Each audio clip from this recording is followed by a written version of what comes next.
How can we improve thought leadership through better customer advocacy? Today, to investigate that question, I sit down with Stu Manewith.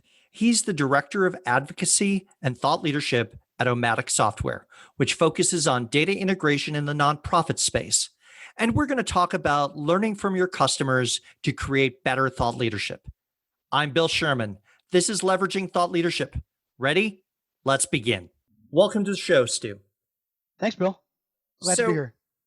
So I want to start with the question around understanding the context. You come from a background of professional services in tech. Is that correct? So it's a little more detailed than that, but I'll give you the elevator speech.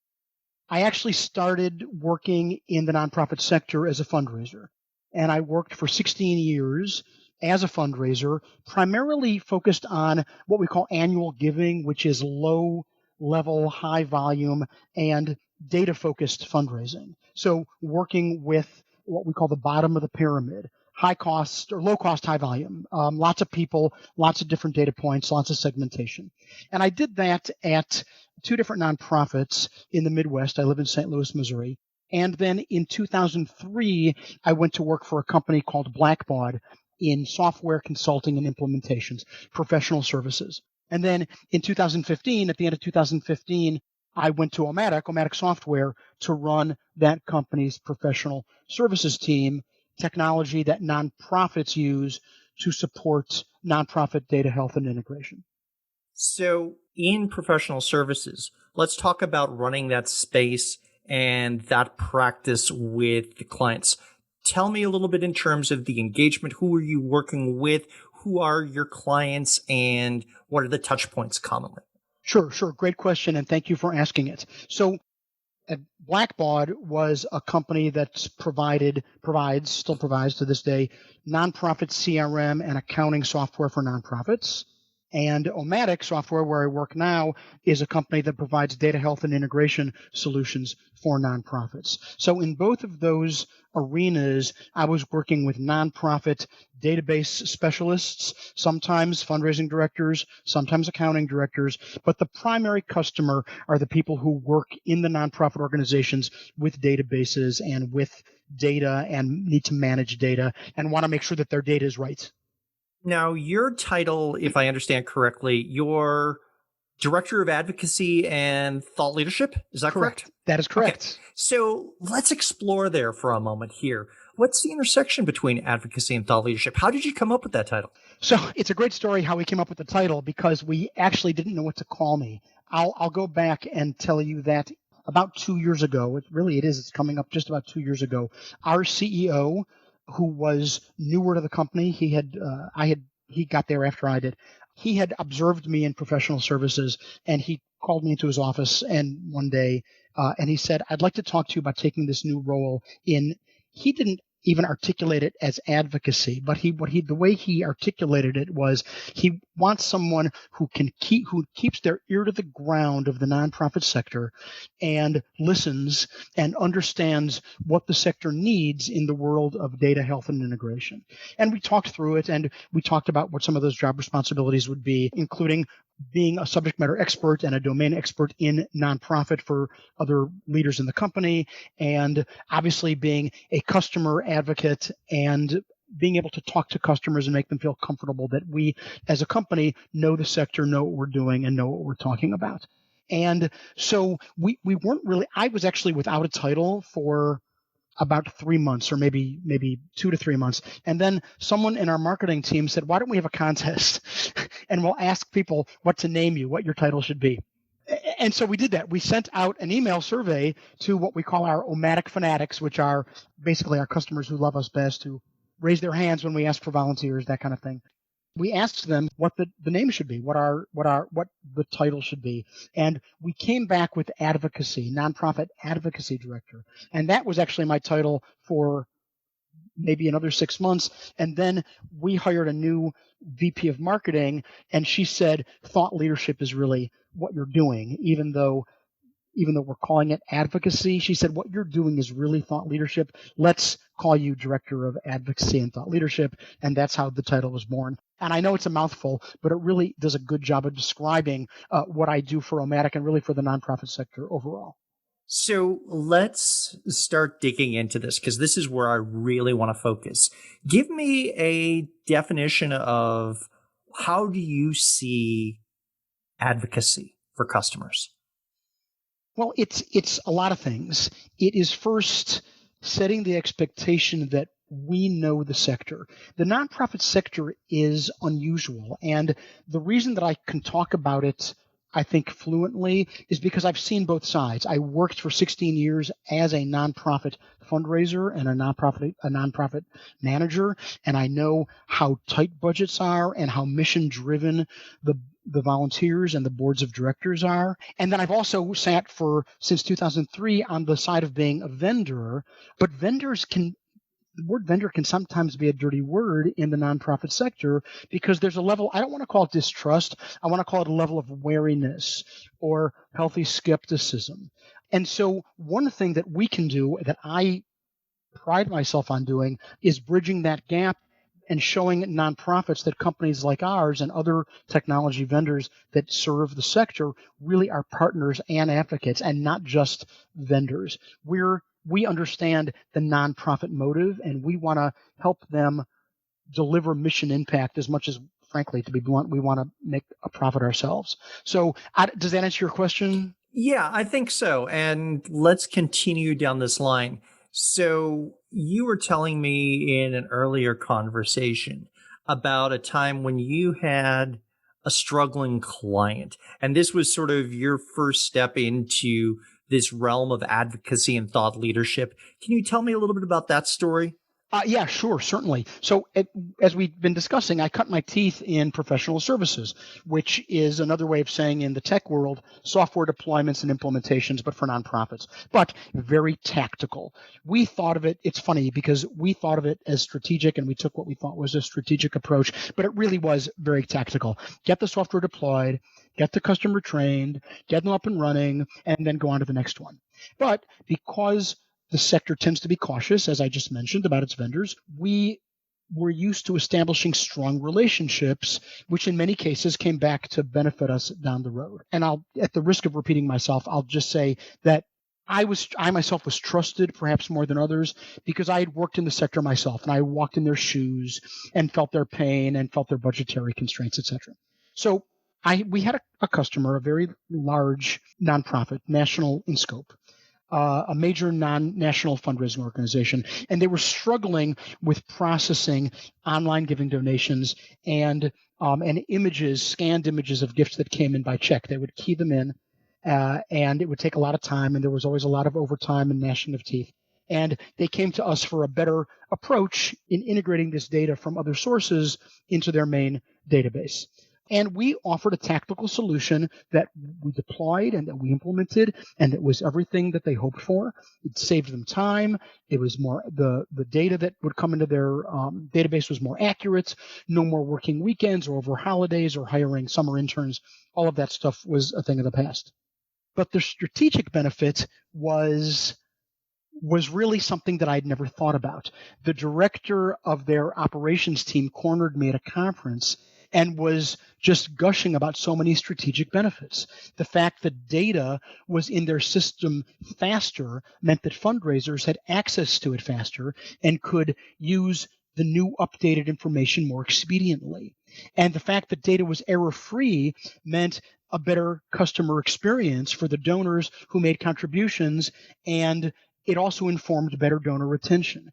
And the fact that online and offline gifts were all in the same system quickly meant that fundraisers had a more complete picture of donors and could build engagement messaging for better engagement in the long term. And this was just an epiphany for me as a consulting leader, something that I learned from the customer, but that I had not really, to be honest with you, I had not really thought much about.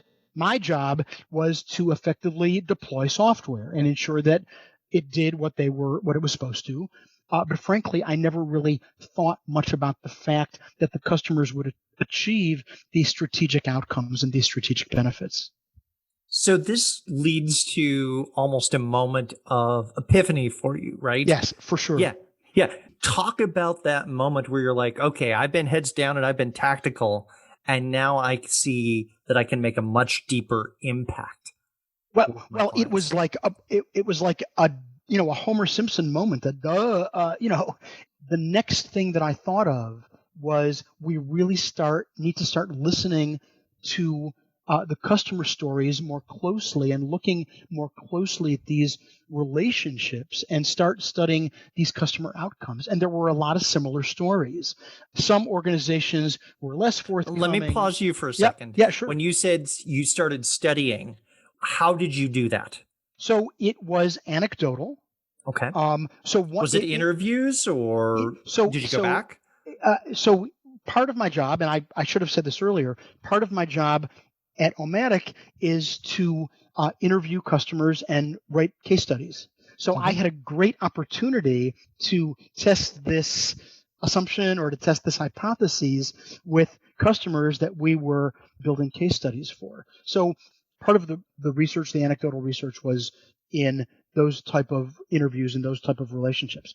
But part of it was, I'm not sure what the term is, reactive, I guess, where you hear organizations saying after a year of using our software, what did we ever do before you? Our fundraising is up, our donor engagement is up, our donor retention is up, the people that renew every year, and our costs are less, and we can use the time that we're saving to do other priorities that have been sitting on a back burner for years because we can never get to them.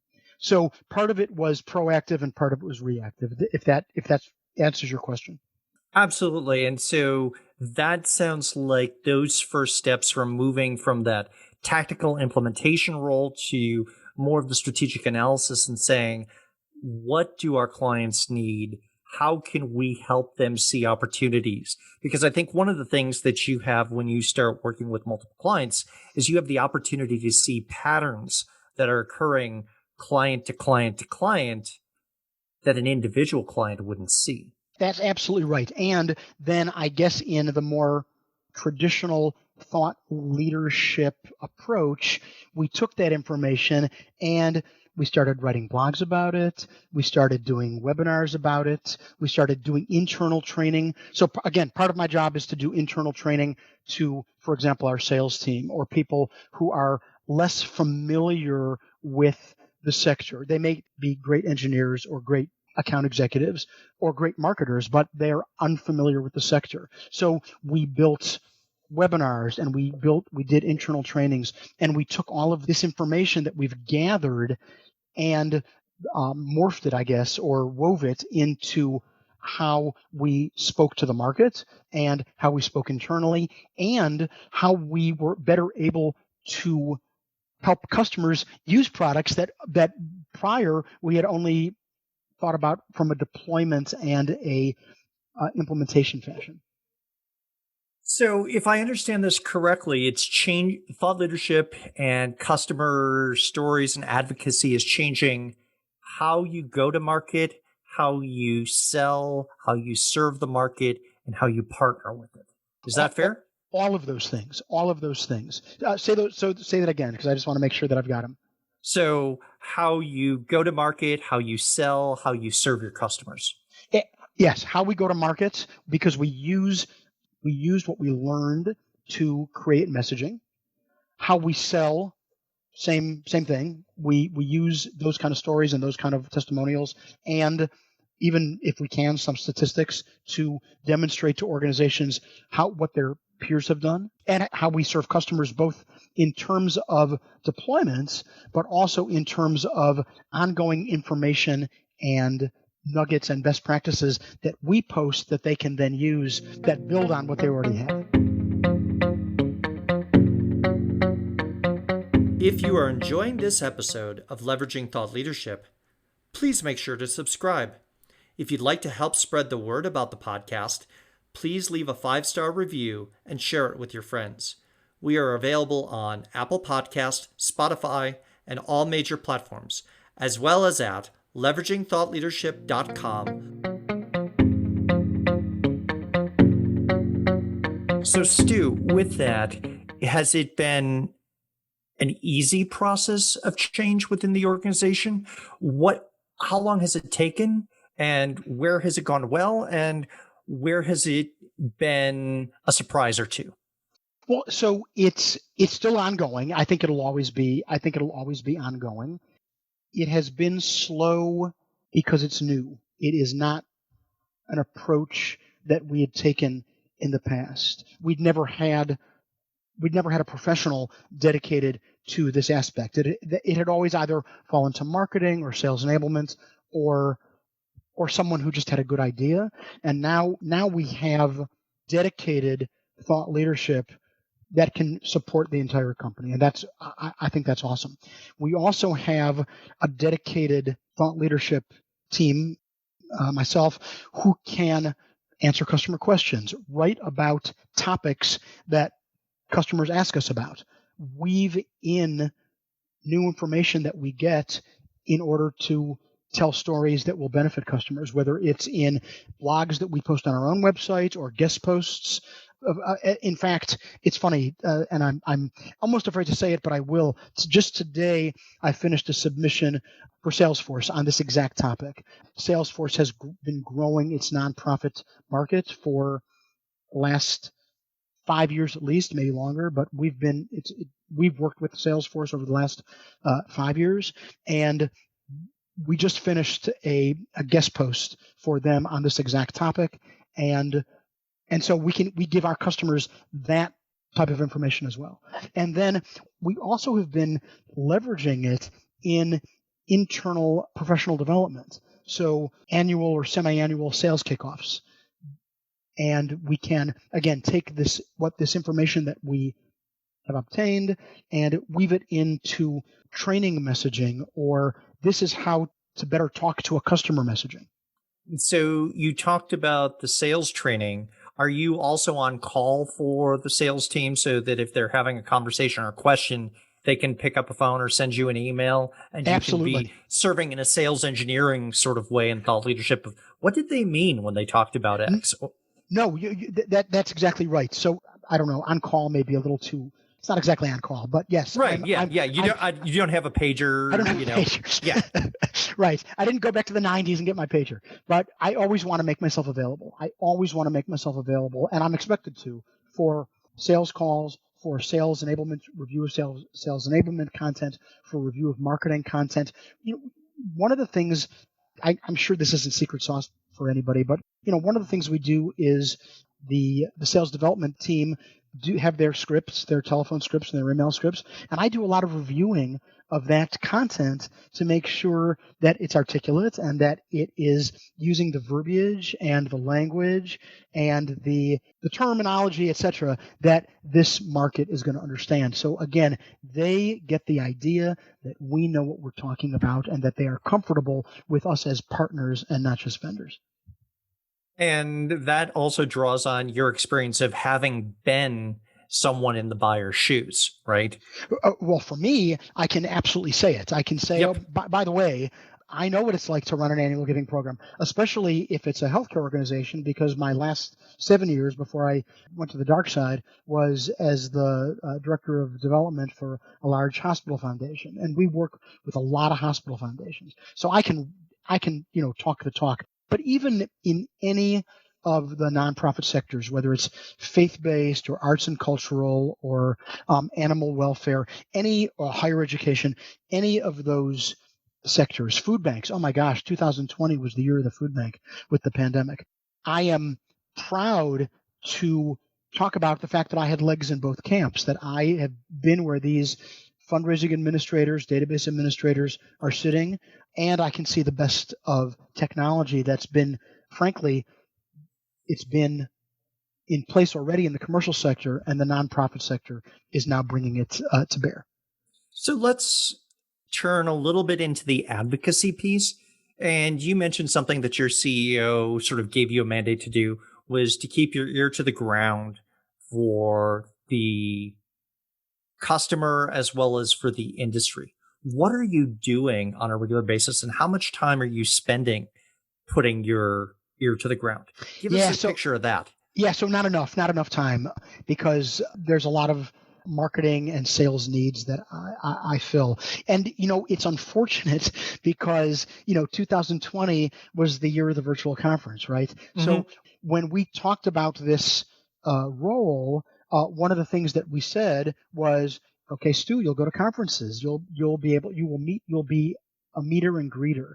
You will be at the exhibition hall, and you will be delivering content to the market in person and talking about your experiences and talking about best practices. So that was in, July, August of 2019. And so there were no conferences in 2020. And, Exactly. and in 2021, there haven't been too many. And the big one that we go to every fall is gonna be virtual again. So I'm hoping that in 2022, I will be able to go back to that vision of really meeting the market in its comfort zone, in its natural But you habitat. couldn't close your ears for the last year and a half as well. So how did you adapt and how did you keep that pulse? No, we didn't. Of course not. Yeah. So we did virtual conferences, and we kind of bent over backwards to reach out to people, because you can't say drop your business card in our fishbowl. Right.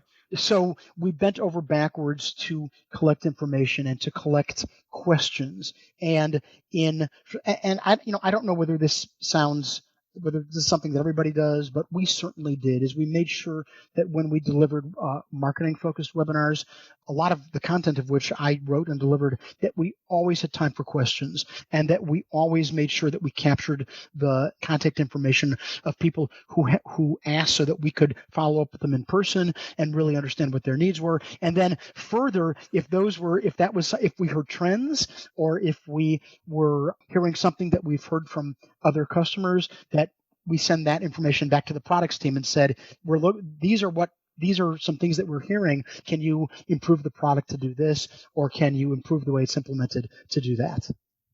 So you talk a little bit about the difference between bottom up and top down from a perspective of thought leadership and advocacy. You want to say a little bit about that, maybe? Sure. I think it's a good question, because when not having been, and I'm using air quotes, a thought leader prior to 2 years ago, I didn't really have a good feel for what it was about. And so I did a little reading, and I did a little trolling. And what I observed was that someone once said to me, someone's a thought leader when other people say they are. But what I would say is, what I observed was self-styled thought leaders were, I don't know, Bill, I don't want to be insulting to anybody, but I would say a little preachy and top down. This is what I've learned in my experience, and this is my recommendation for how you do things. And what I observed from working as on the ground in the field in the nonprofit sector is that it has to be much more bottom up. And what I mean from that is, listen to the problems of the sector, learn what is important to them, and build your thought leadership by taking that to heart, taking to heart what's important to the people who are working every day to make the world a better place, to deliver mission impact. They want to see investment. I'm not sure if I'm articulating this clearly, but they want to see that you know what it's like to walk in their shoes, feel what they feel, and that if you're giving recommendations or suggestions or things that they can do to do their things better, it comes from a place of knowing what they've been through. Well, and I think here you touch on a few things in terms of where I think the beauty of customer advocacy and thought leadership sits. If you approach from humility and a mindset of service, where you look and you say, we are going to be of value to the industry, we are going to be of value to our customers, whether or not they're buying from us now, but we're not going to presume that we know everything they know. We will listen to them, and we will serve where they need us. Well, certainly. I mean, I don't think anybody would disagree with that, but we want to meet them where they are and on the topics that are important to them. Exactly.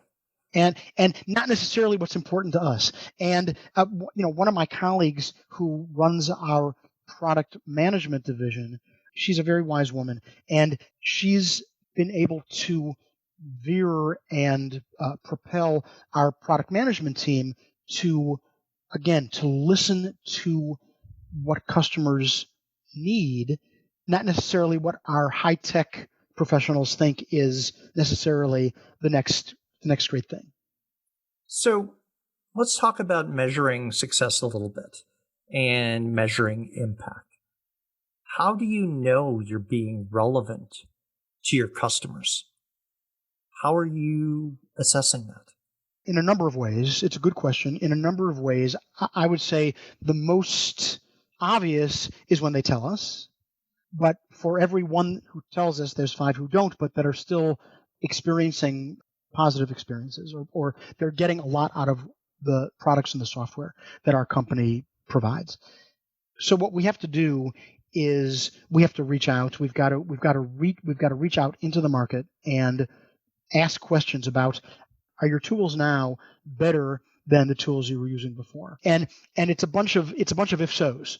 If so, are your processes smoother and is your data cleaner? Okay. If so, are you engaging with your constituents, with your donors and prospects and supporters and event attendees and members and students and parents and congregants and whatever your customer is? Are you engaging with them more effectively because your data is better or your processes are better? If so, are you raising more money?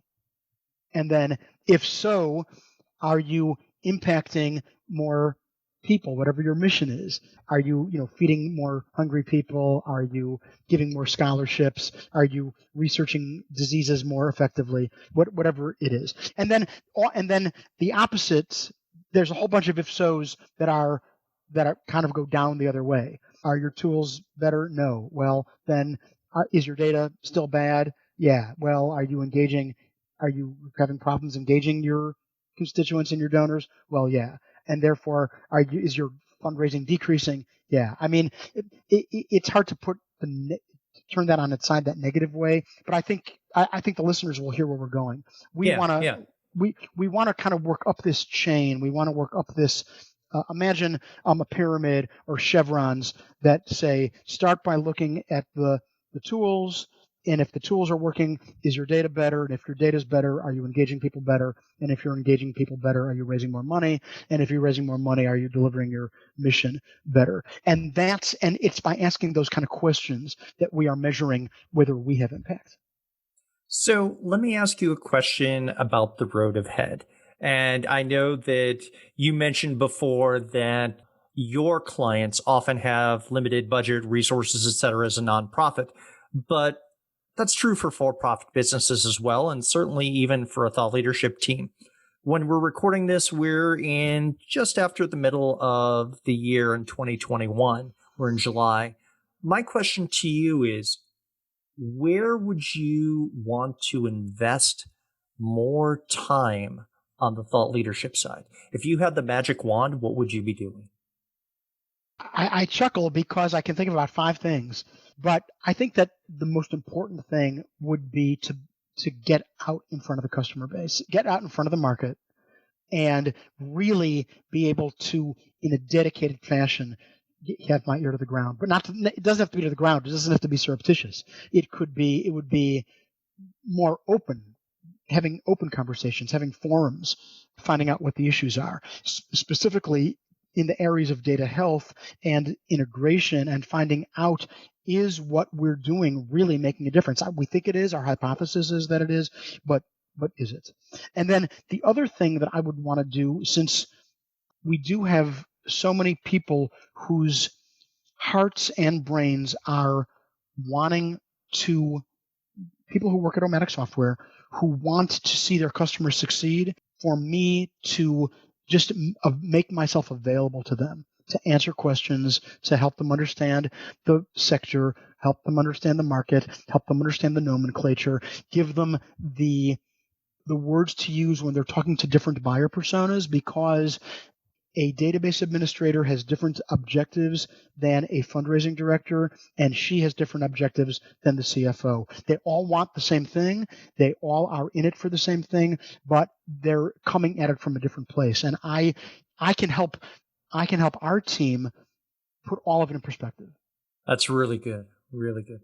So as we begin to wrap up, Stu, you mentioned earlier in the conversation that 2 years ago, you weren't quite sure, what this thought leadership thing was. And that's true for a lot of people who fall into this role. Your story is very common to many. Some of our listeners may be where you were 2 years ago, taking on the title of thought leadership and trying to figure out what it is. If you were to offer one piece of advice for them for the first 90 days, what would it be? I'm putting my thinking cap on. I guess it would be to see if at all possible, and I know this is not always possible or even probable, but it would be to get out of the weeds if you can for 3 months. I'm not saying take a reading vacation. I'm saying pull yourself out of the weeds so that you're not distracted by the day-to-day. I'm gonna sound like a hypocrite because what I was about to say was so you're not disrupted by the day-to-day people that need your help because it distracts you. I think sometimes I don't know if I'm going to say this right. Sometimes you have to slow down to go fast. Is that the right saying? Mm-hmm. So that's what I would say is if you can pull yourself out of the weeds, if you can slow down for 3 months or maybe even a month, when you get back, you'll be and during that time, during that month or 3 months, figure out the 5 things that you really want to make a difference in and figure out how you're going to do those things, how are you going to make that difference. And then, that could be research or it could be learning something new or it could be digging deeper into something that you already know. And then when you get back to the weeds, you'll be in a better position to help all those people that need your help. So last question, Stu, if someone wants to get in touch with you, how do they find you and reach you? I'm happy to thank you for that. I'm happy to talk to anybody. My email at Omatic Software is stu dot Manewith, Manewit as in Tom, H as in Harry, at omaticsoftware.com, OMATIC software.com, or please don't hesitate to call me at area code 843-580-5937. That's my direct line. Wonderful. There's much we could talk about, Stu, but thank you for taking time today. Yeah, good. Thank you very much, Bill. If you're interested in organizational thought leadership, then I invite you to subscribe to the OrgTL newsletter. Each month, we talk about the people who create, curate, and deploy thought leadership on behalf of their organizations. Go to the website orgtl.com and choose Join Our Newsletter. I'll leave a link to the website as well as my LinkedIn profile in the show notes. Thanks for listening, and I look forward to hearing what you thought of the show.